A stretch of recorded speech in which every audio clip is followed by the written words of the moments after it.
Enterprise. You're listening to David Luke's Guilty Pleasures on Five Towns Radio. Yes, indeed you are. This is David Luke and the Guilty Pleasure Show on Five Towns Radio, and I'm joined in the studio by two brilliant guests. I'm joined by Chucky and Ian from the Beale Street Brothers. Hello. How are you guys doing? You alright? Yeah, fine, thank you. Now, early on a Sunday for us. It's a bit. We're all musicians. We know what the score is. Don't worry.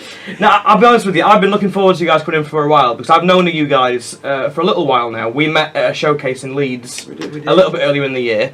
We were both my duo and you guys were on the same bill, and unfortunately I didn't get a chance to see your show at that point because we had to race off. Yeah, because we had other things to do. But it was a good. And I think I saw you. Could you play piano in the act? I do, yes. And I saw you warming up and just thinking, I really wish I could stick around for this because you're like Jerry Lee Lewis reincarnated. Oh, thank you very Well, you were much. playing keys yourself, weren't you? Yeah, I've got nothing like that, Jesus. When I saw you doing that, I was like, oh But man, yeah. you've got to be staying when you were going. Yeah, I was know. like, oh, no. Unfortunately, my other half works early morning, so we had to get off until she could get to bed and get ready for the next day. But I've since watched some videos of you guys online, and like you're like the perfect act for what I like. I'm a Thank you huge very fan of much. rock and roll music and that kind of 50s and 60s sort of stuff. And it's obviously it's having a big resurgence right now. There's a lot of people out there loving this sort of stuff again. It's kind of finding a new sort of popularity and a new kind of generation of finding it again. So how did you guys get into it in the first place? What was it about that kind of music that called to you to put this act together? Well, I was brought up by my grandparents. So Right, okay. My granddad was a 50s teddy boy, so the house from a young age, it were all rock and roll. So It was all like Elvis and Jerry Lee Yeah. Lewis and Chuck Berry and as stuff soon like as I could walk, he would teach me how to jive. Nice one. And then he played me a Jerry Lee record, a lot of shaking, and as soon as I Yeah. heard the piano on that, Yeah, oh my God, I had to learn yeah. how to do that. So did you study piano from a young age, or did you self-taught? I'm self-taught. I started about 15. Oh, I started quite late then for a Yeah. piano player. Right, okay. And so, what was it about rock and roll that brought you into it? Was it just because you were mates with Chucky, or? No, my mum and dad from a very young Yeah. age. It was like I was always brought up watching like just strong performers like Elvis being the key one, Yeah, obviously. of course, king of rock and roll. Do you know Yeah, what I mean? But like, yeah, I've got a quiff and everything. It's pretty obvious. I can't see that. But, I don't know. I used Like to till I went bald. Freddie Mercury, people like that. I know that's later rock, but Mhm. there were these strong performers, and my mum raised me listening to Elvis and them sort of guys, and so you could say that it's been bred into both of us. Really, Yeah. we have been. My mum and dad were born like they grew up through the '60s, but Mhm. so it's like a case of. But it's been sort of bred into both of us as that old school music. Yeah. It's what we grew up listening to. So when we go out and do it on a stage in front of, we get people coming up to us all the time that like, oh, you're playing our music, you're Yeah. playing what we like to hear and all this sort of. Do you like that? That's the funny question is. Yeah. Do you like what you're playing? It's like I get, well, I get that with cause my show. I mean, I do a little bit of rock and roll, but that's not what my show is about. My show is a very more generic show. Yeah. But I do a lot of sort of 50s, 60s, 70s, and a bit of 80s, which of course from a kid born in the early mid 90s. I get that question a lot. Is it, do you really like that 70s music or 60s music? And it's like, well, yeah, a good song's a good song to me. definitely. It's a beat You know what I for me. As soon as you hear Yeah. that beat, it don't Exactly. Yeah. I've been brought up on sort of 50s and rock and roll because my granddad was the same. My granddad was a teddy boy back in the 50s and loved that sort of stuff. And so he brought me up on, like I said, Chuck Berry, Jerry Lee Lewis, Fats Domino, all those kind of great rock and roll legends. Mm-hmm. And so, like I said, my granddad's always said, like, if a song like that comes on and you don't move your feet, you're dead. Yeah. Yeah. Basically. Your foot don't If it go don't- when that beat comes. Yeah. It doesn't make your head go. If it don't Exactly, make your head, yeah. It's my head with me. It's his feet, but it's Yeah. my head that does the. Yeah. So of course, you've both been rock and roll fans all your life. Then, so what was the moment you said, well, let's put an act together and let's sort of do this? What was the kind of catalyst for that? He was a window cleaner. Insert George Formby joke right here. yeah, exactly. When I'm cleaning windows. No, I was doing a little bit of window cleaning alongside the music, and it was Yeah. a case of one of my customers. To cut a long story short, one of my customers came out one day, and she's very much into rock and roll. Her husband's a rock and roll DJ. Yeah. And she came out one day and says, "Oh, were you looking for somebody to have a jam with?" Because I'd mentioned to her that I was wanting to put a band together originally, and she come out one day and says, "Oh no, this kid he's only 18. Check him out." Enter Chucky, I guess, at this point. Yeah, Chucky. checked him out on Facebook, asked him to come to one of my gigs. Nice. Very So reluctantly. were you working like a rock and roll act on your own before this? I've been going solo for about 10 years. A nice one, okay. As Ian Tyler by myself. Yeah, 12, yeah. Actually. 12, is it 12 Oh, now? mate, Yeah. you've lost 2 years. Doing the same sort of stuff, or were you more specific into one part of it, or? I were a bit of a journeyman, or a bit of a sort of everyman. Like I did like everything. Like I did Elvis. I started out, I sung 2 Elvis songs. Yeah. And then people started coming up to me like almost every gig. Oh, do you do Elvis great? Do you do that one? Do you do this one? Yeah. And before I knew it, I had this whole like Catalogue of stuff. of just pure Elvis. Oh, right, so okay. I put together a tribute. So I had an Elvis tribute for a little bit, but alongside that, I did 50s, 60s, 70s, very much like yourself. Yeah, You yeah. know, a bit of 80s, bit of modern stuff. Like Yeah. there's clips on YouTube of me singing like Chelsea Dagger and stuff like Fratellis, and so it's not like I've spent my whole career thus far like doing pure 50s. Yeah. You know what I I mean? have. Yeah, that's what you've been doing. So were you working on your own before you met Ian then? I worked with a few bands on the rock and roll scene, but I was very shy before I met him on stage. Yeah. And used to now like I'm the it. wild one. Because you don't look it now. No. See the clips I've seen of you performing on stage. You have your legs up on the keyboard nearly, and you really go for it on stage. It's an energetic I'm performance. not even joking when I say that when he first started coming and playing at my gigs, he looked like he was typing. He used to just sit there, and just play. Yeah. And then I said to him, I says, you know, you can move. And he just like spent a bit of time coming to my gigs and spending on getting used to being on stage again, wasn't it really? Yeah. And then not too long. Then one night he just went, and he started moving like that. Now even I was like, what? You know. It's one of those things, because I remember, because I started gigging when I was about 16, 17, and I used to run an open mic night in Wakefield with a mate of mine at a pub. And he said to me in recent, we're still friends, and he said to me in recent years, when you first came to open mic nights, you were like this timid little kid on stage that didn't really speak much, or didn't really move much. And now, there's nothing I love more than kind of being the showman and being sort of like, almost hosting your own sort of show a little bit. It's weird, isn't it, when you start, you're so nervous, every time you go on that stage you feel sick, and then you get used to it and you don't even bother you anymore. But And then it becomes like a drug and you But just weirdly, need more of it. a bit like you, for me, it was like an overnight sort of thing. It was just like one gig I was like, the next gig I just thought, It's like when you have that first great gig where everybody's cheering, you just sort of get that feeling. You do. And then it builds from there, doesn't it? Yeah, it's a good feeling. Alright, well, I'm going to play another song now, and we're going to come back and chat some more. We've got some forgotten gems that you guys have picked, and we've got some songs from your album, which we'll be talking about in a little while as well. But I'm going to play an absolute pop classic now, a song that I've played a few times from the 90s with Eternal and BB Winans. It's I Want to Be the Only One. There we go. Nice one.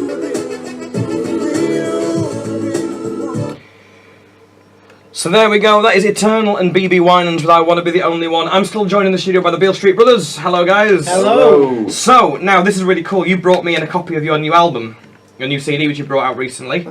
It's called Here Comes Trouble, which is brilliant. I've got a physical copy of it in my hand. Which you don't see physical copies of albums anymore, so it's nice to actually have a physical copy of someone's CD in my hand. We're old-fashioned in every way, mate. So Can't beat a CD. And I've got to say, obviously, people listening on the radio can't see what I've got in my hand, but it's a really nice, well-made product. It looks really professional. Really. Hurts my hands every time.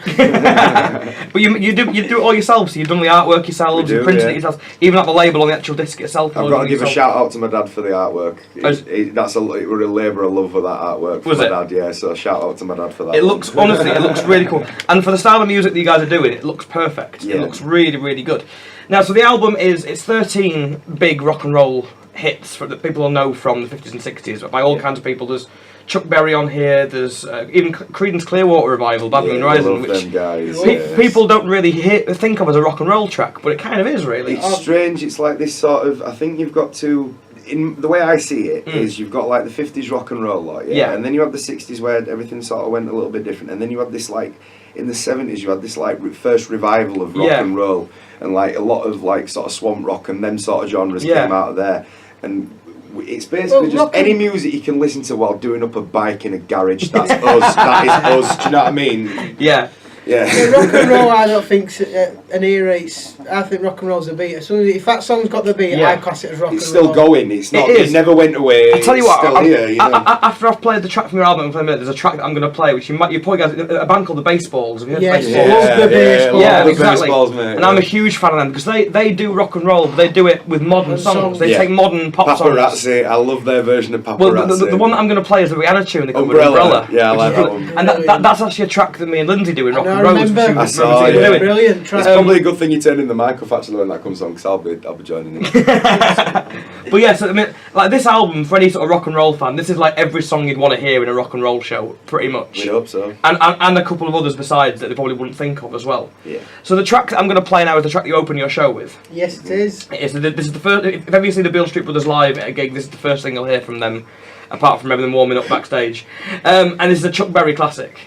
But it was also done by the Beatles and loads of other people as well. It was used in a film as well. What film were it used in? Because it's like, I know that like when we go to the gigs and stuff, you've got the people obviously that the older end that remember it the first time round in some cases. Do you know what I mean? But then you've got the other guys that are like the younger end that are like, oh, that's off that, and I can't remember what film it is. I'll have a look while the track's playing. We'll do some digging while the track's playing. So this is the Beale Street Brothers off there. This is your first album, isn't it? It is, yeah. We've only been together since January. Well, there you go. So there you go. So this is quick work. Yeah. So this is the Beale Street Brothers. This is their debut album, which is called Here Comes Trouble, and this is Roll Over Beethoven.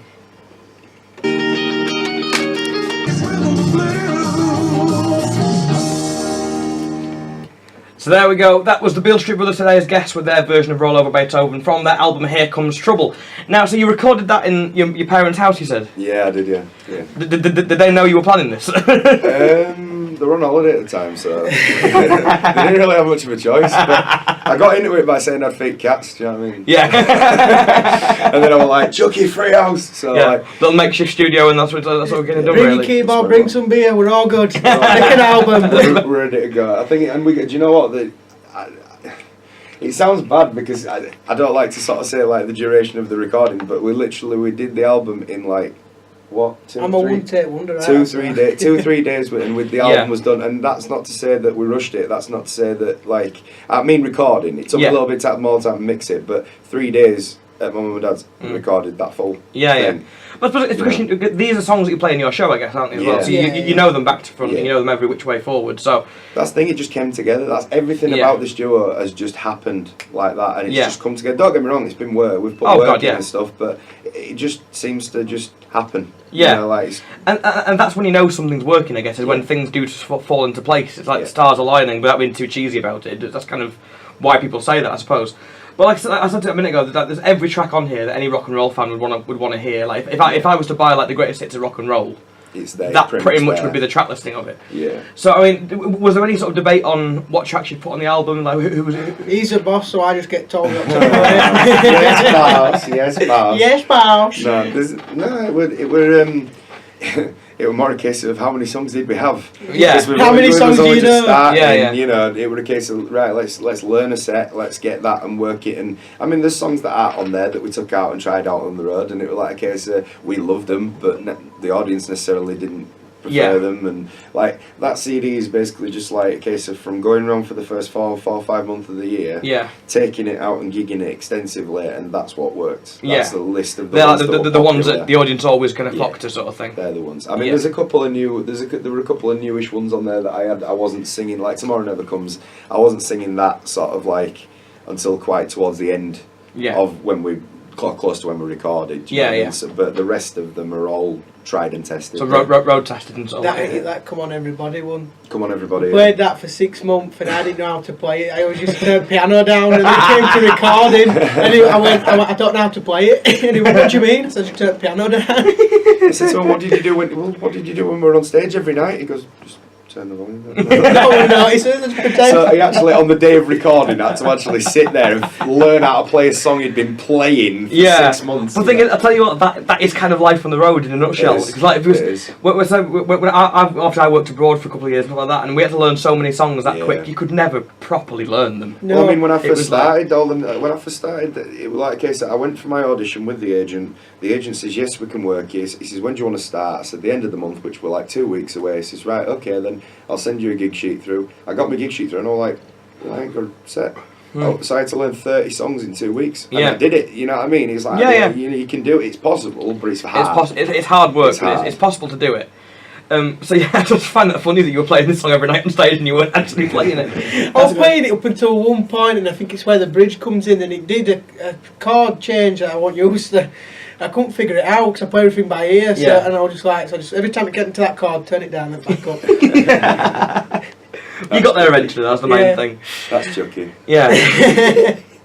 So I'm gonna play some more music now. We have a little break. We'll have a little break to kind of refresh because my throat's killing me. I've been singing all weekend, so my throat's killing me. I'm gonna have a few minutes to refresh my throat. We'll be back in a little while. I'm gonna play an 80s classic for you now by Kylie Minogue, produced by Stockaken and Waterman.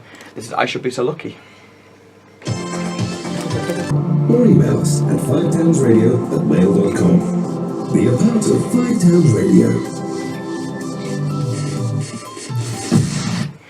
There you go. It's as easy as that. You can go to our Facebook and Twitter at 5 Towns Radio. You can go to our website, which is 5townsradio.com, or you can email us at 5townsradio@mail.com. Just remember that when you're searching for 5 Towns Radio, to use the number 5 and not the word, otherwise you're not going to find us. On our Facebook page, you can either message directly, or you'll see the post that I put up at the top of the show mentioning the Beale Street Brothers being here. You can comment on that, and we'll be able to see that. We'll be able to answer your questions, play a song for you, give you a shout out, whatever it is you want us to do. We are here for you to do that. Now, we were talking earlier about rock and roll still being around today, if you dig around for it, and it is. I mean, there's a lot of artists that do influence stuff, that influence rock and roll. Yeah. But then there are other acts that kind of go all out and are still doing and making great rock and roll music. And one of the bands we talked about was the Baseballs. Mm-hmm. So you guys are big fans of the Baseballs. Oh, Yeah, I like Baseballs, yeah. Now, they're a German band. Yes, yeah.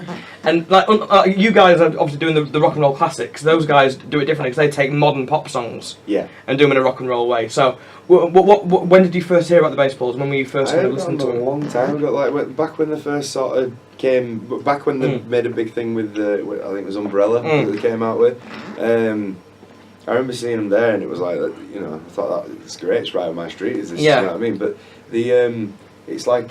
It's something that we've looked at in it. It's like we've sort of looked at wanting to maybe do like a modern pop song in that style and do it in our style. Yeah, you know what I mean? I just think it gives it a bit more of a feel, like when they did Umbrella, the Baseballs version. The feel of that compared to the original, I thought was so much better. The bass line as well. That it's got a brilliant proper bass walking line. bass, rock and roll line. I mean, because there are other acts that do it as well. There's a group called Postmodern Jukebox. Yeah, they've seen them, and they do some, but they do it because they branch out and do proper like 1940s almost like swing stuff, as well as doing kind of Motown influence things as well. And what was the one that they did the other day? And it was a doo-wop version. It was a doo-wop version of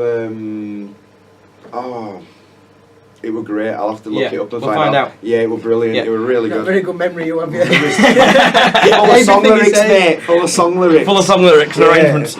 Well, shall we play this Baseballs track? It's one that we both look, because it's a song I actually play in my show with my duo as well, which is you. It was Umbop. It was Umbop. It was Umbop. It was Umbop. Yes, it was Umbop. A doo-wop version of Umbop. A doo-wop version of Umbop. Yeah. I'll try and find that in a bit again as well. Yeah. But we're going to play this. This is the Baseballs. If you've not heard of the Baseballs, go and look them up because they're wicked. They're a German band making authentic rock and roll stuff out of modern pop songs. And this is a song by Rihanna that originally had Jay-Z on it. And they've turned it into... It could well have been lifted right out of the 50s. Yeah. This is the Baseballs and their version of Umbrella. It's the forgotten gem of the Davy Luke's Guilty Pleasure Show. Yes, so it's that time again for a forgotten gem. And obviously I'm getting the guests to pick the forgotten gems from now on. And you've both picked one each. Yeah. Now this first one that you've picked, Ian, we sort of had a little bit of a debate about this before we came on air, because I personally think it's a bit too big of a hit to be a forgotten gem. But you're quite right, it doesn't get played very often these days. I think it's because it got played to death when it came out. It was number one for like 8 weeks with this song, you know. But the reason why I picked it is probably because it's the first auto-tune and things like that is like our mortal enemy, like given what we do and stuff like that. And I think that this song was the first time that it was like rubbed in your face. You know what I mean? Auto-tune up to that point and things like that had been used subtly to enhance people's voices. This one, it was almost like a case of, right, we're not even going to hide it now, we're just going to go, right, there we go. We're a damn good song. It's the first time it was used as an effect. Yes. As opposed to being used, like say, to subtly enhance someone that maybe had hit a flat note here and there. Yeah. Because to be fair, because auto-tune wasn't really available until... And Cher doesn't hit flat notes. No, she's not Cher really. does not hit flat notes. No. Auto-tune wasn't really a thing until the kind of the back end of the 90s, really. Yeah. And this song was about 99, 2000. It only just started to become a widely used thing. 99, 2000, something like that, yeah. So it wasn't a widely used thing. Like I said, this was kind of the first big time it was used. And like I said, it was used as an effect, as like an instrument rather than... And everything just went downhill from People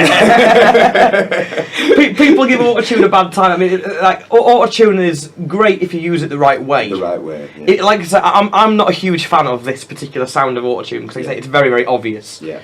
And like, I've heard her sing this song live and she can sing it without it perfectly fine. But this is the song, it's called Believe, it's by Cher. And it doesn't get played enough these days. Again, it's another one that I should do in my show. If I sing this in my show, You're picking your set list here. Guilty pleasures. It's weird. Well, yeah, exactly. I used to open my second half with it, and then I dropped it for a while because I still got a bit bored of singing it. As you do, you get bored of singing. If you sing a song, every 3 or 4 times a week, every week, you get bored of it after a while. And then I was gigging in Huddersfield on Saturday night, and somebody asked me to sing it. Yeah. And I sang it again. And actually, I quite enjoyed singing it. I forgot how much I enjoyed singing it. I'll have to try and do my own version of it or something. Yeah. Send it, No, no one's done a rock and roll version of Believe before. Is that a challenge? I think that's a challenge. He's just laid the gauntlet down, mate. Has he done it? Have to boogie it up. Have to boogie it up. See if you can do a 50s rock and roll version of Believe. Watch this space. Yeah. And if you can do it and still include the autotune. After my voice. Yes. Well, let's play it. This is Ian from Beale Street Brothers. This is Forgotten Gem. This is Believe by Cher. I know. It's funny, we're too busy chatting in between songs that we're forgetting where the ends of the songs are. I was wrapped up in that one, mate. I were all over that one, man. But yeah, it was a big tune. It sold 11 million copies worldwide, that song. It was a big tune, big tune. But like you say though, you just don't hear it now. No, it's not played on radio very It's often. that auto-tune, mate, that's what does it. It's what does it. It's that robotic auto-tune. She was there before T-Pain was. Yeah, she was, man, she was. Damn straight. Right, I'm going to play another one of your tracks now from your album. So, the album is Here Comes Trouble. Is it Here Comes Trouble or Here Comes Trouble? Here comes Trouble, yeah. The reason for it, I think, is because Trouble is actually, it was done by Elvis originally, like in the 70s. Yeah. I think a couple other people did it as well. But Elvis also did a song called Trouble, which is If You're Looking for Trouble, which is to differentiate. But in the 80s, I believe it was, a guy called Travis Tritt re-released Trouble. Yeah. And that's where I knew the Elvis version, but when it comes to the track, it's very hard to find some of the Elvis tracks. Yeah. So when it comes to finding a track to be able to do that song, it came up with Travis Tritt. It's a slightly more country version. Isn't it? Well, it was until I got older. Until he got older. And then it's changed, but it has become sort of it's our big end. The thing is, we don't even play at the end anymore, do we? Well, it's no, sort of but the middle of a show, but it's the song that people seem to react the most. It's when we go wildest. It's one of his wildest. And it's strange because it's not like the biggest known hit in the world in terms of this era. No. You'd think something like Johnny B. Good, Roll Over Beethoven, even Come On Everybody would get the bigger reaction. But I like my obscure stuff with rock and roll. That's something that I found that with the Beale Street Brothers stuff is when we're going around, you're getting people coming up to us that don't know the songs. And that's not a problem. Yeah. For once, like normally, if you go into a place and play stuff that people don't know, they don't like it, and they'll go, "Can you play something?" No. I found that with us, that isn't a problem. It's almost like you do rock it. Like we get people coming up going, "I'm not a rock and roll fan, but I love you guys." Yeah. You know what I mean? Like that sort of vibe, and it's nice because it shows that we can sort of bridge the gap a little bit. It's funny. It's something I've noticed. There's certain things in clubs that people will say to you. Yeah. That you have to always take with a pinch of salt. Like, but if someone says to you, "We like rock and roll," they genuinely mean we like rock and roll. Yeah. And there'll be a lot of people in there that'll be obsessive over it, like and they'll know it in and out. Yeah. Whereas if someone says to you, "We like the Killers," what that means is we like human. And not much else. Don't go there. Don't go there. I still refuse to learn the song, and it's nothing personal against the song. It's just the fact that I've always been the type of guy that, like, if everybody else is doing it, I'm not doing it. I appreciate that. Same as Penny Arcade. Yeah, I won't do it. You see, I'm the other way. I'm sort of like I just like to please the audience, so I'll sing. So I do requests in my show. I'll get them to write down requests, and if I know them, I'll sing them. So I'm completely. So I was doing a gig. I was in a place called Rowley Hill Club in Huddersfield last night. If you know Rowley Hill Club, and they have their own little dance routine to Human. I think I know the club which you're on about. And the guy that runs the club came to me as I was loading in and said, "You're going to do Human, aren't you?" I went, "Yeah, I'll do Human." That's where I went wrong, mate. I didn't do Human. That's why I had the back. That's why I need to get the action, getting some of the human action. But that's what I mean. Rock and roll rock and roll and country. I find are the two genres. If they say, "Oh, we like rock and roll country," they're into it. They actually mean they like it. Because I love country music. So if I'm in a club or a country club. Country music as well? I love country music. I love country music. Around, man. Yeah, we love country. If I'm in a club, I'll properly delve into the archives and pull out some obscure country stuff, and they'll know it. They'll love it, and it's incredible. I'll pick something that was like it didn't even chart back in 1984. Well, here we go. I'll test you. You ready? Here we go. Go on. I'm not going to sing on the radio. Who sang "Sea of Heartbreak"? Oh no, that is a test. And I guarantee if I asked that same question in a club right now, the answer would be there like it that. Would be, and they know it. If in a club that likes country, it'd be there. They know it was Don Gibson, by the way. Oh, very good. I was in a club in Bradford a few weeks ago, and a guy came up to me and he'd written down a George Strait song. Now, George Strait is not a big act over here. He's in America, huge in America, but not Amarillo over by here. Morning. No, it wasn't. It was I just want to dance with you. That's a good song. Yeah. And he came up to me and he wrote it down on a paper and he just put underneath, I bet you don't know it. I bet you do. I bet you don't know it. And so I got, and it's a song that I love, that song. And I came back on stage, I found the guy, I brought him to the front of the stage and went, how much do you want to bet that I don't know it? And he went, he said to me, I bet you a tenner that you don't know it. Bang, and I sang Straight it. on, tenner. But yeah, they love country, and rock and roll's the same. So I'm going to play Trouble now, I think. As we've been talking about that song a little bit, we'll talk about it. This is kind of the title track of the album in some ways, because the album is called Here Comes Trouble. Almost a theme song in a way. Almost your theme song, because this is the song that's kind of the kind of lynch point of the show almost, a little bit. At the moment. So this is another track from the Beale Street Brothers' debut album, Here Comes Trouble, and it's called Trouble. Lovely.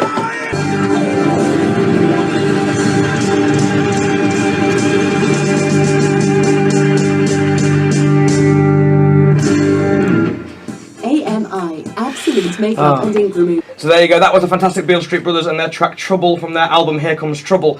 It sounds so authentic and so perfect. Like I said, and that piano, I said to you earlier, it's like Jerry Lee Lewis has come back from the dead. Thank you very It much. really is. It sounds brilliant. He's not dead, you know. Is he not dead? He's 82 and still performing live. He's still going. I thought he passed away years ago. He's still going. He's Jerry. He should have done. And he'd admit that himself probably. I'd have thought he'd have passed away first. Yeah. He was the party animal. I think the reason why it sounds authentic is because it is exactly the same as what would have been happening with them boys over there all them years ago. Yeah. They were two, lads that figured out how to play their instrument. They weren't shown how to But do you it. don't play an instrument. I sing. That's an instrument in itself, boyo. Just because you can't see it, do you know what? It gives me some right jig over that. Anyway, I think it's because you've got they learned how to do it. They weren't shown how to do it. They just did what they felt was what was right, and that's just what we've done. I mean, he's self-taught. I'm self-taught singing. It's not like we've been shown how to do anything. I tell you what, it's funny. It's funny what you say about the whole singing, the instrument thing. I'm a big believer that a voice is an instrument. Yeah. And I think in particular with a something like this, where you have to really create a particular sound. Yeah. I think then even more so it becomes an instrument in that kind of situation. Oh yeah, very Record much in your so. bathroom. That's how you get the sound. No, it's hard because obviously with rock and roll, I think that the guys back then wanted to go harder. I think the guys there wanted to go a bit heavier than they did, but they weren't allowed to because they were towing the line then as it was. Yeah. Whereas now it's like nobody cares. Yeah. So we can rock out and go as heavy as we want. Yeah. And nobody's going to start banning us from playing places or filming us from waist up. Do you know what exactly. I mean? This is probably a daft question I'm getting you because you probably will have seen it. Have you been to see Buddy the musical? I haven't yet. No. You haven't been to see that yet? No, not yet. No. If you obviously as rock and roll fans, as rock and roll lovers, you will love that show so much because obviously Buddy Holly being a legend of rock and roll himself. Yeah. Watching his story unfold and how he got into things because he started out as a country act. Yeah. But didn't want to be a country act. Yeah, and ended up going for rock and on the radio one day he was booked to play one of his country records on the radio one day and just thought screw it and played a rock and roll song. Yeah. And so him and his band launched into a rock and roll record and the radio station almost blacklisted him at the time for doing it. Yeah. And so it was that's fools. Exactly. Absolute fools. But that's the sort of thing you said about them wanting to go heavier and not being really allowed to. That kind of falls into that See, category. Buddy really. Holly to me, he was a bit different to the rock and roll. He was way ahead of his time. He was. Yeah. He was producing his own songs and he did it differently to the rock and roll. You listen to Buddy Holly's rock and roll compared to Elvis or Jerry Lee's, it's completely different. Oh, it is. He was like He's the producer way ahead guy, of his wasn't time. he? He was like the producer guy at the rock and roll. He was the guy that was so comfortable in the studio. He was like the Phil Spector of his time. Do you know what I mean? But in a way, I think if he'd have stayed alive longer than he did, unfortunately, you know what I mean? But I think if he'd have had a bit more time, I think you probably would have seen him become that more kind of the producer type thing. But it was amazing because his career was 18 months. It wasn't long. And the amount of stuff that he's left behind. Yeah. I think he knew he didn't have long because he kept got having married. He married his wife, the secretary, within a week of meeting her. Yeah. He did his life that quick and they were in the studio all the time. I think he knew he didn't have long. Yeah. But it was amazing watching that movie. It's I'm not the biggest fan of musical theatre in the world. There's certain shows that I like, of course, everyone does, but I went with my grandma and my granddad because they're rock and roll fans, and we took them for my granddad's birthday to see it. And it was amazing, like every song that came on, every Buddy Holly song, it's like, well, how many songs did he actually have? Yeah, the fair Like, few. it was, and in a career of that length, 18 months. If you think of an artist nowadays, 18 months, they'd maybe put 2 or 3 songs out in 18 months, or an album But maybe at most. I guarantee you, no artist from today could have a career of 18 months and last as long as Buddy Holly has. No way, no way. Because the songs are still relevant today. Yep. And some of them, like if you hear the arrangement of Rave On that's in the musical, Yeah. that could be a hit record today. Yeah. But very very easily, and it wouldn't sound out of place in the charts nowadays. 60 years ago he passed away as well, and his music's still here. Well, exactly, yeah. It's just production that changes. There's nothing wrong with it. Yeah. You know what I mean? It's just production that changes. Exactly it is. If you update that, you can make. If you update that, it gives it a new lease of life again, which is why we're doing what we're doing. Exactly. You know what I mean? But like I said, this is like the golden time for this sort of stuff. Yeah. Because, especially in clubs, because as we all know, Yeah. clubs have a shelf life now. Acts like us that do these clubs are very aware that clubs have a big shelf life. Yeah. And they haven't got that long left in the grand scheme of things. Because the people that tend to go in these clubs are of this era. Yeah. And this is when they were kids, and this is a their long childhood. time ago now. It's a And long like time ago. and I think clubs have to act fast now, because I think Yeah. in 10, 20 years' time, there's going to be decidedly fewer. and there already is nowadays, but I mean, we're going to really see it in 20 years, I reckon. I don't think it's all like doom and gloom. I mean, I know it's on. We just had so many clubs because was our way of life. Yeah. The way of life's changed now. It's come to the point where. Kids don't want to go into clubs because they don't want to be sit and be told to be quiet while everybody plays bingo. Yeah. Do you know what I mean? It's an old-fashioned thing to do, but like I understand that that's the way it was for all them years. Yeah. So, but what you're finding is in a town where you probably had like 6 working men's clubs or clubs. Whatever, Yeah, social clubs, whatever else. Yeah, conservative, liberal, all them lot. In a place where you have like 6 clubs, probably like half of them have shut now. Yeah. And you've got 3 that are prospering. Yeah. Instead of having like 10 people in this place, 20 people in that place, 10 people, you've They now all group got in those 80 places. in this one or Yeah. 100 in this one. So we're getting a better gig. Yeah. They're getting a better show because there's more of an atmosphere. The club's profiting. So I think in each town you're going to have a couple of clubs that are going to prosper. Yeah. So there will always be work. There just won't be as much of But it. it's like the pubs though, I love pubs. I like playing pubs. Oh yeah. You get some cracking ones. It's like We love we playing found out pubs. as well as you think with rock and roll you'd only get that era genre. We can play to any age, Yeah. and Yeah. they love us because we go that wild and we Yeah, exactly. we put on a show. I think that's the key with you guys, isn't it? Is that you're musically great at what you do, but you're entertaining to watch as well. I think that's that's a lot to do with it. yeah. And I think that's what you guys have worked hard at to get that kind of nice balance of the two. See, we don't even really work hard at his routine. We get on that stage. It No, just we don't have a happens. set list. We don't know what we're doing. We get up there and we'll go, right, we'll play this. We always start off with Rollover because we know it's a good song to start off with. And then it's just like whatever comes into his head, we just... It's called winging it. Yeah, Winging it. pretty much. Yeah. Every night. It's called winging it. Yeah, that's it's the way. You know what? Sometimes it's the best way. He'll play a song and I'll go, what are we doing? What key are we in? The thing is, right, the comedy is in watching Chucky look absolutely bewildered as to what's going on. That's what's so hilarious about the show, and I love doing it, and that's why I keep refusing to script it or do anything like that, you know. But It keeps it's it the best fresh. way. It keeps it fresh. And also, the audience will almost dictate to you sometimes what they want to hear in some way. Not literally, but you'll get a feel like a certain song will work, and you'll go, right, well, let's go more down that sort of route in that case, because that's working for them. Well, our audiences aren't that polite. They end up on stage with us and stuff. You know what I mean? They're with it. That's what we want. That's why we like playing pubs. We love it when people are with us, when they're surrounded. I know there's a lot of acts and stuff that like to be on the stage, and it's you are the audience, and we are the act, and you will adore us. And it's like, whereas it's like with us, it's like get up here and sit on piano, and sit on my lap and like, play you know what I mean? play piano. Do you know what I mean? Get some beer on go and let's have a jam sesh. Do you know what I mean? Can you sing? Do you know what I mean? But I think that's why you guys are working so well, is because you are that interactive, and and that's a great thing about it. Well, that's what I see. You're there to entertain. You're not there. I don't see it as if you're there just to sing a song. You're there to entertain everybody and get involved. If I go to a pub, I'm like everybody's my mate. I'm there straight away. I'm like, I'll have a drink with you, I'll talk with you, I'll sit with you. That's how I want to be. I don't like it when you see an act. They'll go on stage and then they'll go sit in the car, and then they'll come back on. Yeah. It's like get out there and Join in with everybody. Yeah, I'm sort of somewhere in the middle with that because it depends what club I'm in what mood I'm in terms of. It depends if you're playing to 3 people into a bar. You know what I mean? Yeah, I understand that. There's nobody to socialise with. But, well, exactly. I mean, because sometimes I will go because I do stupid you guys were the same stupid runs of gigs where you might do 5, 6, 7, 8 on the trot. Yeah. And by gigs of 6, 7, and 8, you're sort of thinking I really need to just rest now. And so at that point, I am the kind of guy that will go on stage in my bit and then I go sit in the dressing room and chill out. I've fallen asleep in backstage before. I'm gonna go get drunk. Yeah. I've done that. Yeah, I know what you mean. It can be hard. But something that I have noticed is that, like on the duo circuit, since I started doing the duo, it's completely different to doing the solo circuit. Oh, massively, yeah. Because obviously the solos don't cost as much to put on, so like they don't have to guarantee a massive audience. Whereas when it's a duo, it's a considerable amount of money that the club's playing. So then you know that there's going to be more people. You tend to get the better clubs as a duo because they have to have that budget to be able to pay for the act. Yeah.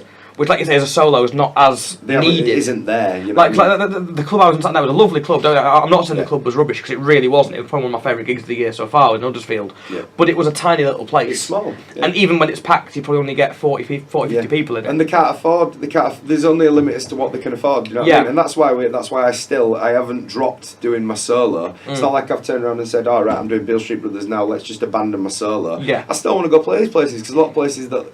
When we were putting the duo together, I took him round the solo circuit. Yeah. A lot of these places saw us grow and saw us become what we've become now. Yeah. But whatever be able to get the chance to book us. So it's like sometimes if I'm playing a solo, he'll come along, he'll get out and he'll play free. Yeah. You know what I mean? Give me a free bar, I'll be there with you.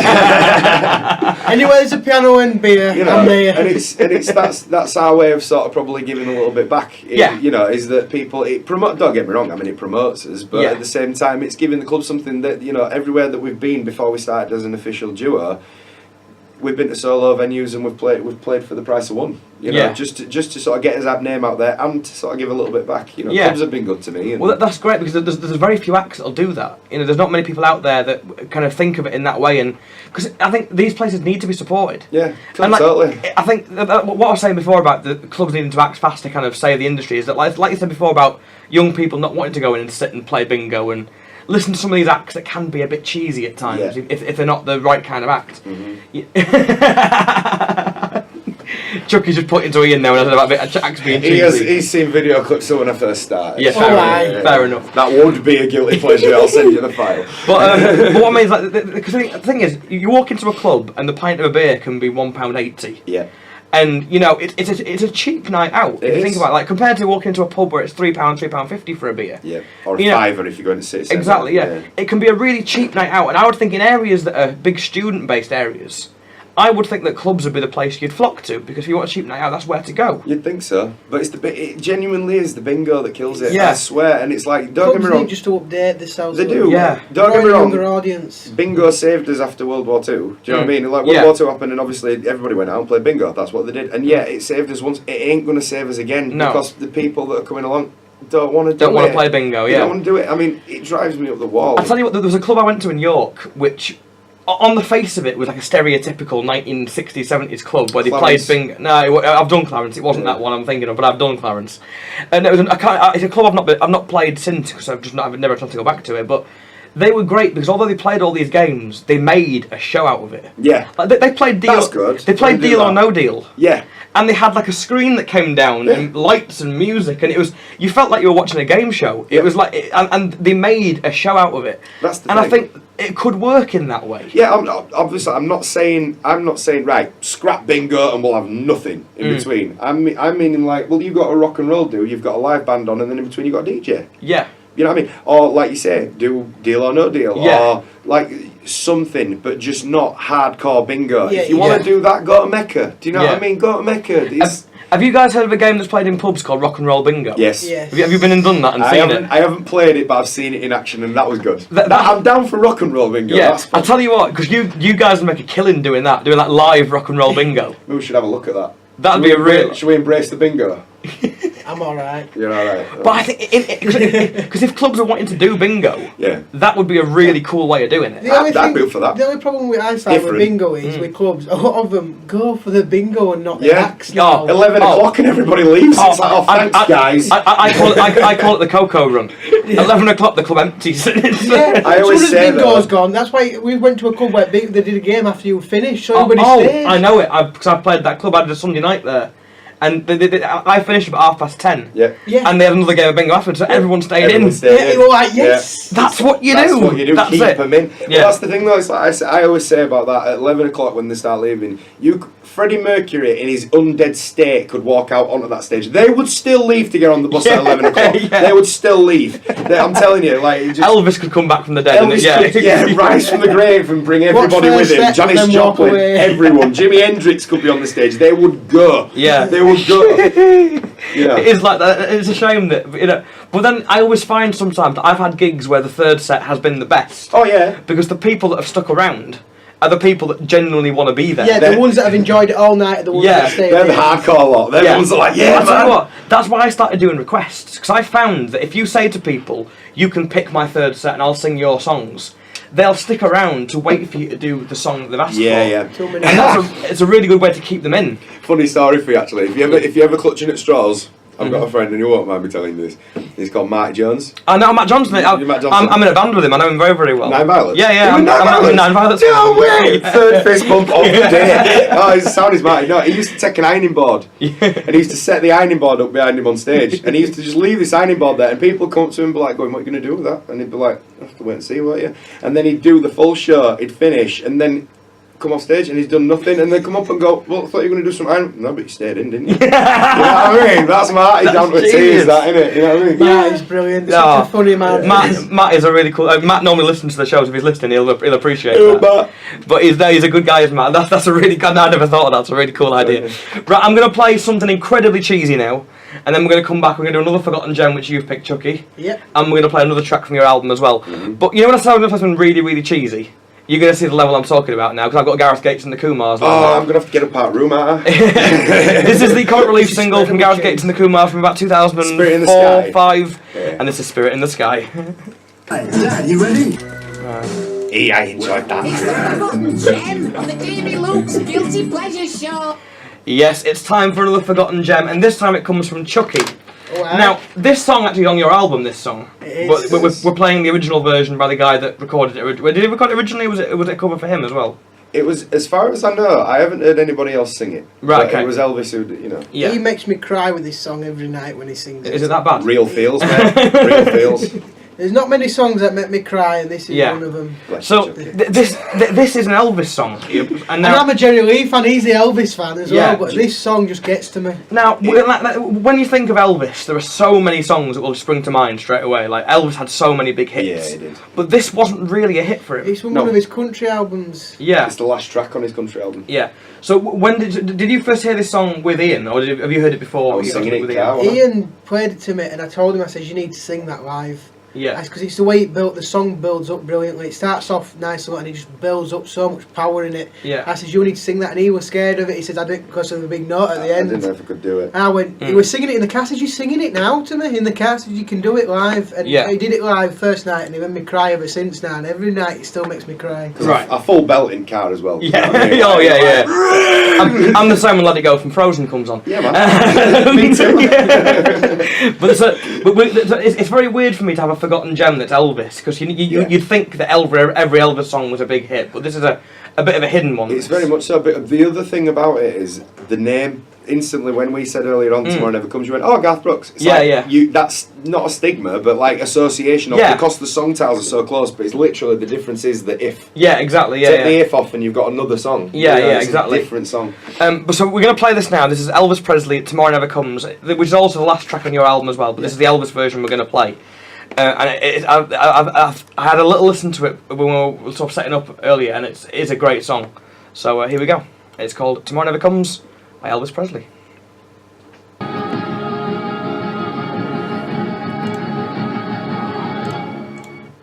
So there we go. That was Elvis and Tomorrow Never Comes. So that was your forgotten gem, Chucky. Is that last note gets me? Yeah. Now here's a question You for got you. a Kleenex? Here's a question for you. Who makes you cry more, Elvis or Ian? Me? Ian. Me? To be honest, when he sings live, he sounds more like Elvis than Elvis. It's weird. I don't actually know how Is that that's possible? possible. I don't know how It's that's what he weird, says yeah. that all the time. It's weird. It's like when you listen to him live, and then I listen to Elvis's version. He sings it a bit lower than Elvis. Yeah. But I think he sings most of the songs so much better. It's the power he's got. Thank you very much, He mate. powers the songs out a lot more. Yeah. I think Elvis couldn't at that time because he wasn't allowed to. He was very Yeah. restricted how he could sing. We were just saying this, weren't we? How Elvis's voice, his vocal ability was quite underused for Yeah. Oh, a lot of the stuff that he recorded and put out. he could go low to high. He could sing anywhere. He recorded wanted. it. Mm. He recorded it, and it's there for you to listen to. But they just decided to push other songs instead as like popular songs. Do you know what I mean? There's so many songs that like. I'm not saying that I dislike like the One Review and songs like that that are in like the top 30 greatest hits and all that. Yeah. I'm not saying I dislike them. I'd love some of them, but there's other songs that are in his back catalogue that are buried that people forget about. That people forget about, and they're so good. I mean, Guilty Pleasures, mate. Elvis, you could do an whole like episode on it. He had that many forgotten like, gems that are brilliant. Yeah. You know, but he was an incredible talent. The other thing to mention though about probably why it's different between me and like what I was saying about the differences in his voices is that Elvis was himself and obviously was inspired by who he was inspired by. Yeah. I was inspired by him, but I was also inspired by I mentioned him already, Freddie Mercury, Michael Jackson, all these great performers. I was inspired Jackie Wilson, all these other guys. I was inspired by them, but not only that, I'm big into like punk rock and stuff. So that explains why I'm like I am on stage and why I've got such a rough voice. It's because I played in a pop punk band as a bassist vocalist for like 3-4 years. Are you a bass player as well? I'm a bass player as well. Yeah. Oh, nice so one. It's one of them things that I basically how I've done my act solo and together with the Beale strippers in the degrees, I've took how the 50s and 60s and 70s lot sing, and then injected it with a bit of like pop punk type energy energy on stage and performance. Do you know what I mean? That's where the headbanging comes from. That's where the like insane drumming comes from all the time. Like, you know what I mean? Just air drumming like and I don't know, it's just I'm a product of the time that I'm in. Yeah. You know, just like Elvis was a product of the time that he's in, I'm allowed to do a lot more than what he was allowed to do. So. I'll tell you something, Elvis is the subject of one of my biggest regrets in life. Really? Because about 3 or 4 years ago I went to Nashville. All right. I mentioned I'm a country fan. I'm jealous already. I mentioned I'm a country fan, and I went to Nashville, which is like Mecca for a country fan. It's like the way you go. Yeah. And we got to do a tour around some of the recording studios in Nashville, somewhere Elvis recorded. Did you go to the Opry? Went to the Opry, Went to the Opry, went to Graceland, did all that kind of stuff. Yeah. But in one of the studios in Nashville, I can't remember which studio it was, one of the RCA studios, I'm sure it was, they had Elvis's piano. Right. Elvis's piano that he would have played on. Yeah. The grand piano, the black. Yeah. Oh, and they said, if you want, you can come and sit at the stool and take a picture with it. Yeah. And my granddad, who is a nutcase Elvis fan, a nutcase rock and roll fan, did it. My dad did it. For some reason, I don't know what got into me, I was a bit like overwhelmed by it and a bit kind of almost frightened to. Yeah. And so I didn't get that picture. Oh, and now looking back sort of 4 years on, it is the biggest regret of my life not sitting at that piano and taking a picture of it. Because I'm at the end of the day, I'm a piano player. Yeah. And so to be able to sit there at someone's piano like that. Camera there or no camera, I'd have been sat at that stool, I'd have been playing it. If they told me no, I'm playing it. There's no doubt about it. Unfortunately, the lid was up and they had plastic over the keys, so you couldn't actually get to the keys of it, but you could sit at it, and you know. But they had the lid up, and you could see it in all its glory. Did you go to some studio then? Went to some Did you play Jerry Lee's? I played Jerry Lee's piano. I did play that one. I'm going to have to walk away. Are you going to ask him about the cig burn? How did it have a cigar burn on one at Keys? It did, yeah. Yes, confirmed, mate, confirmed. I'm proper jealous now. That is what I want to do. Tell you what was funny, we were in Sun Records and we looked at the studios and stuff, and I noticed a sign in the corner saying that you could still hire some studios out to record. Yeah. It was an active studio. And I just thought, I'm going to ask how much it would cost to hire it out of interest. I'm never going to be here long enough to do anything in it, but just as a useless like pub quiz fact to have in your head, I'll find out how much it costs. And it was something daft like 320 quid an hour. Like it was a stupid amount of money to record there. We ain't got them type of Beale Street books, have we, mate? We just ain't got them type of books. I'll just sit at Jerry Lee's piano, play it a little bit, and hopefully they'll let us stay for a bit. You know what you do when you go out around Batley up and they'll give you free drinks all night? Just go in and put sit 20 down quid at on top of the piano. Yeah. I don't think it's going to work like that in Beale, man. But honestly, I remember the guy that was the tour guide, who was also one of the engineers there, he worked in the studio. He said to me, and I just went, "Oh, right, okay." Okay. Yeah, I'm not recording my album. I'm gonna leave now. I'll go back to the studio in Batley that I use. I'll go back to my living room. Yeah, but like, if you've not been to Nashville either of you before. No, I haven't been part to of the reason why we named he ain't even been to America yet. Yeah. I mean, but it's like I'm from Batley, you know what I mean? You can't be going that far. But part of the reason why I come up with the name for Beale Street Brothers was, alright, Beale Street's in Memphis, which is where thing, but it's also where we want to go. It's also where we want to get to. It's like a goal to get there. Well, so I'll tell you, call it what you want to. even if you just go for like a holiday for like a week away, like make sure you go together. I'll be filming it. As rock and roll and country fans, it's just amazing. It's a must. To walk up and down Broadway, which is the main street in Nashville, and literally every single bar has a band or a singer or an acting. Like there's not one bar you'll walk past. You just hear this kind of cacophony of just music. Yeah, I've heard up that. and down. It's the most incredible place to be as a musician to watch. When we were there, about 2 days after we flew out, Hilary Scott from Lady Antebellum was doing a show in one of the little bars on Broadway. No way. And I saw the posters, Yeah. and I was like, We're gone. It's 2 days! I did the same thing. I did the same thing with Gavin DeGraw. Have you ever heard of Gavin DeGraw? Yeah, I'm a big fan of Gavin I DeGraw. love Gavin DeGraw, and it was like we was over in Florida, and we saw that it was like there 2 days before we arrived, and I was just like, yeah. But it was the same for me because there was Hilary from Lady Antebellum doing a show, and I think that Taylor Swift was opening some big part of the museum, the country museum. Again, star-studded. like it was either just before or just after. Yeah. And it was like, how have we missed How two? we missed all of it, How have we missed both of those? That's it. Though, Memphis and Nashville, that whole area, I'd just love to go. I'll tell you anywhere something. there. We need to get bikes and go travelling. All right, you and McGregor, calm down. I'm guessing. Have you not been? I'm guessing you've not been to Graceland yet. No, I'd love to go. I would love to go. I'll tell you what. I'll tell you this now, right? Graceland. Don't get me wrong. It's great. It's small, brilliant. though, isn't it? It's small. It's great. It's really interesting to walk around. As an Elvis fan, it's great to walk around. Something we did when we were there. We found Roy Orbison's house. Which, bear in mind, it's not like a museum like Graceland is. It's not somewhere that's like a touristy place. It literally is just a house at the side of the road, or like a bit of land now, because the house is actually burnt down. Not living there, no? No one's living there because the house burnt down. Yeah, he lost his kids in it. Roy Orbison sold the house, I think it was to one of the Bee Gees. It was like Robin or Barry Gibb or something like that. And the construction workers that were working on the house after the guy from the Bee Gees bought it must have dropped a cigarette or something, the house burnt to the ground.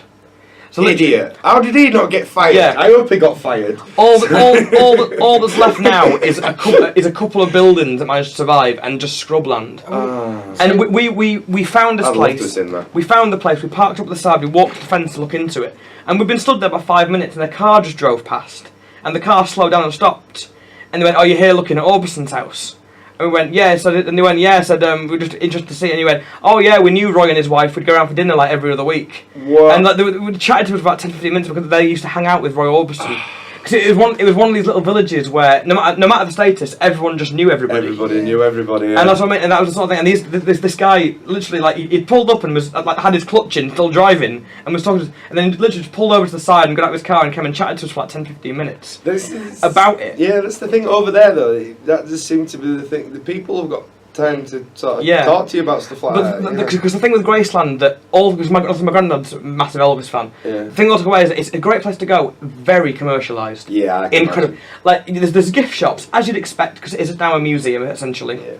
And they were selling like Elvis popcorn. Yeah. And Elvis bobbleheads. Elvis toilet roll, that was really disrespectful considering how he died. Yeah, I think too much. But you know what I mean? Like it was incredibly commercialised and incredibly like they were going all out for it to be in a museum. Regarding Elvis and commercialisation, a little story that's quite funny. Well, it's not funny. It's actually quite.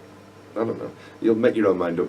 Back when he was still alive, one morning the Colonel come out of Graceland and he was walking down the path and he saw a little lad, and he was picking leaves up and putting them in a glass jar.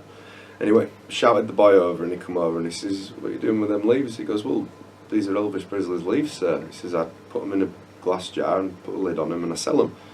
So the next day, the walls were made higher, and they were selling Elvis Presley's leaves in a jar. Yeah. The Colonel were doing it. So the wall was made higher, so the little boy they couldn't get in and do it. Yeah. And he just did, and it was just Just gives you an insight to Well, what yeah. sort of a bloke he was. What Exactly, sort of a bloke that Colonel Parker The thing that was. was amazing is that his planes were still there. Yeah, Lisa Marine. Yeah. Gold tap plates. Yeah, tap plates. you can- Gold plated taps. You can yeah. you can go into the plane and walk down it and walk through the plane, and like, Alright. it's intact, beautiful as it ever was.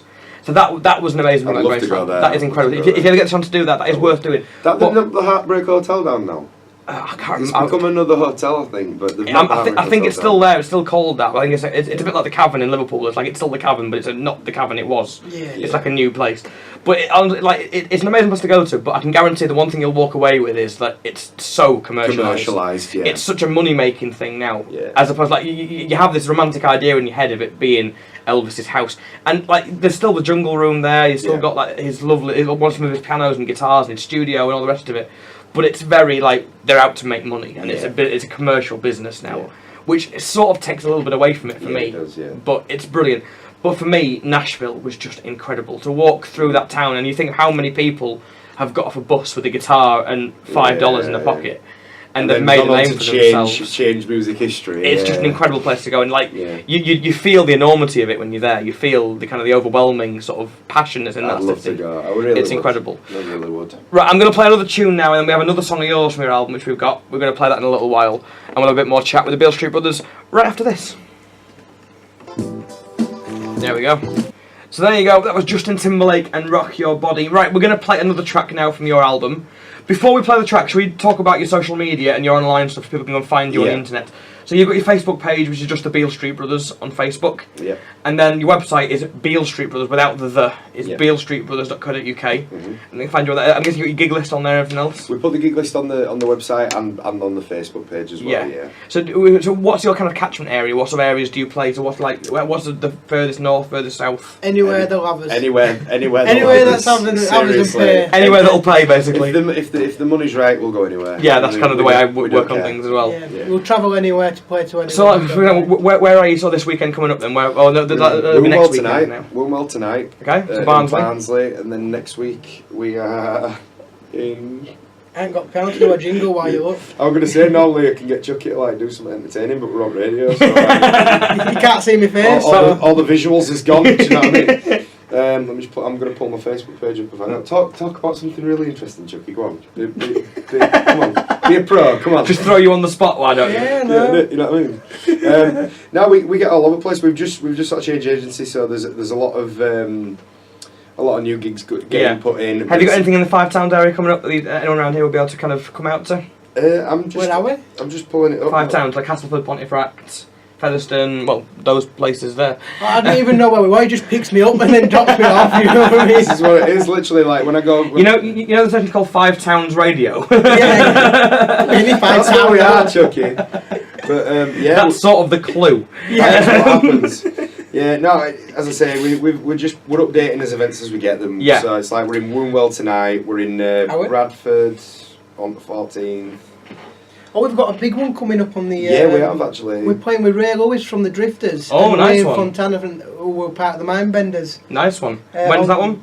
At Morleytown or That's the 27th. on the 27th. Of October. 27th of Yeah, I October. think Nice can one. you still get Pontefract, tickets? November 17th. There you go. We're at the BNS Sports and Social. One I know very, very well, BNS Sports and Social Club. And that's about it for around here. Fair enough. At the But moment. if you go to your website, your Facebook, it's all on there. It's you can find all on out. there. That they can still get tickets for the one in Morley for the town hall. £20 tickets, but you go on Raw events for them. Yeah. But to see Ray Lewis from the Drifters, Yeah. and Wayne Look on his Fontana, Facebook. brilliant. There's contact details. All the details are on there. Yeah, So yeah. there you go. So if you want to find out more about the Beale Street Brothers, because they are a fantastic act and they are killing it on the circuit right now as well. Thank you very much. You can go to the Facebook page, which is The Beale Street Brothers. So facebook.com/The Beale Street Brothers, or their main website, which is bealestreetbrothers.co.uk or .com.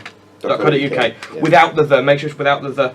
Probably the easiest is to go to the Facebook page. All links will either there. Yeah. I'm going to play another track from their album now. This is called Cry to Me. Yeah, this is off Dirty Dancing, mate. Yeah. Swayze. So the song originally. Solomon Burke. Solomon Yeah. Burke. Solomon Burke, sorry. yeah. Can't say it, Solomon so I can't read, can Wake I? up, Chucky. I know it's early. Come on. No, I'm not supposed to be up for another hour. It's 20 to 4. I mean, I'm That's still up for early. another That's hour. early for us.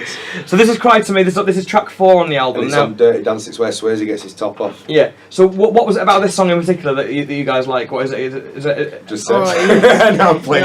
No, it's just He a has an cracking song. amazing voice. yeah. An amazing song. Amazing singer. It's one of them ones that as soon as you play it, people go, oh yeah.